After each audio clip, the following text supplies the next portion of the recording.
ভারতের বিপক্ষে চেন্নাইয়ের প্রথম টেস্টে বল করার সময় আঙুলে ব্যথা পেয়েছিলেন সাকিব আল হাসান।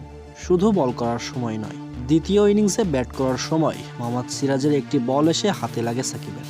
পর ব্যথাটা আরও গুরুতর হয়ে যায়, যা নিয়ে শঙ্কায় ছিল সাকিব আল হাসানের দ্বিতীয় টেস্ট খেলা না খেলা নিয়ে। এবার সেই শঙ্কায় দূর করে দিলেন বাংলাদেশের হেড কোচ চন্দ্রিকা হাথুরুসিংহে সিংহে। আজ বুধবার অনুশীলন শেষে গণমাধ্যমকে জাতীয় দলের প্রধান হেড কোচ চন্দ্রিকা হাথুরুসিংহে সিংহে জানান, ভারতের বিপক্ষে পরবর্তী টেস্ট খেলতে কোনো সমস্যা নেই সাকিব আল হাসানের। তবে তিনি জানান, সাকিব আল হাসান যে চোটে আছেন তিনি সে বিষয়ে অবগত ছিলেন না। তবে পরবর্তীতে সাকিব সম্পর্কে তিনি জানান, পরবর্তী ম্যাচ খেলার জন্য শতভাগ ফিট রয়েছেন সাকিব। আগামী শুক্রবার থেকে কানপুরে শুরু হবে সিরিজের দ্বিতীয় ও শেষ টেস্ট। চেন্নাই টেস্টে ব্যাটে বলে ঝলক দেখাতে পারেননি বিশ্বসেরা এই অলরাউন্ডার।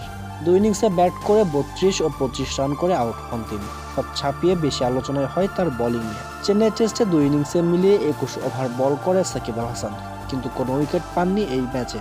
তাই ভারতের বিপক্ষে দ্বিতীয় টেস্টে ফর্মে ফিরতে মরিয়া সাকিব আল হাসান। আর তাই তো কানপুরে কঠোর অনুশীলনে ব্যস্ত বিশ্বসেরা এই অলরাউন্ডার।